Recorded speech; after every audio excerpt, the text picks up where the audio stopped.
of Matrimony. Mga kapatid, bagaman magkaiba ang uri ng pamumuhay ng mga tumanggap ng Sacrament of Ordination sa mga tatanggap ng Sacrament of Matrimony, pareho po itong isang bukasyon na kung saan nagpapakita ng pagmamahal sa Diyos at sa Kanyang bayan. Ngayon mga kapatid, alamin natin what is Christian matrimony. Pag sinabi po nating sakramento ng kasal, ito po ay kasunduan ng pag-iisang dibdib ng isang lalaki at ng isang babae na nangangako sa isa't isa sa harap ng Diyos at ng Kanyang bayan. Ngayon mga kapatid, according to the teachings of the Catholic Church, the sacrament of matrimony is permanent, is a covenant of love, and it happens between a qualified man and a woman for their common good and for the procreation and education of children. Ngayon mga kapatid, alamin natin, bakit po ba natin ito sinabi na isang permanente? Dahil po mga kapatid, the sacrament of matrimony ay isang sagradong sakramento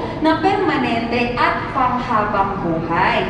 Kaya naman, ang mga kapatid po natin na gustong tumanggap o gustong magpakasal ay kinakailangan na handa physically, emotionally, mentally, spiritually, at lahat ng may mga li.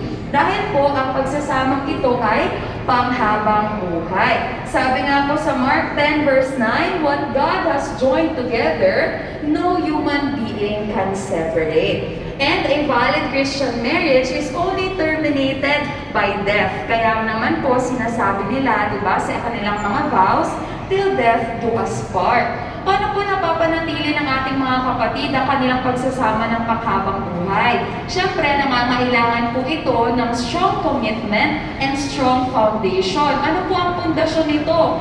Ang pundasyon po nito ay pag-ibig. That is why this sacrament is also a covenant of love.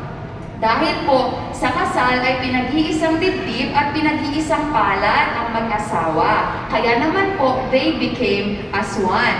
Ngayon mga kapatid, this happens between a qualified man and a woman. Ang Christian matrimony po is monogamous or 1:1. Ito po ay tipan ng isang lalaki at ng isang babae lamang. Pagaman ganito po ang turo ng simbahan, ay inclusive pa rin naman po ang church. That is why Pope Francis professes his support para po sa civil union na maaaring tanggapin ng LGBT relationships or ng mga kapatid natin na nasa community na iyon. Ngayon mga kapatid, atin pong pakatandaan na ang sakramentong ito ay sumasagisag sa pagiging isa ni Kristo at ng simbahan. Kaya naman, kinakailangan na ito ay mayroong marugdog na pagmamahalan. Kagaya nga po ng sinabi sa Efeso 5 verse 25, mga lalaki, mahalin ninyo ang inyong mga asawa gaya ng pagmamahal ni Kristo sa simbahan. Muli po isang magandang umaga at maraming salamat po sa inyong lahat. Announcement po. Mga kapatid, tayo ngayon ay nasa buwan ng Oktubre at ito pong buwan ng Santo Rosario at sa darating na Sabado, October 7, ay ipagdiriwang ang kapistahan ng Mahal na Birhen ng Santo Rosario or Our Lady of the Most Holy Rosary.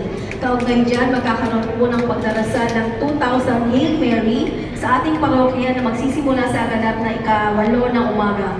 Ang lahat po ay naiyahang makisa sa banal na gawain. Maraming salamat po. Pasalamatan din po natin ating mas sponsor, SM Mall Admin, Technokid, SM Hypermarket.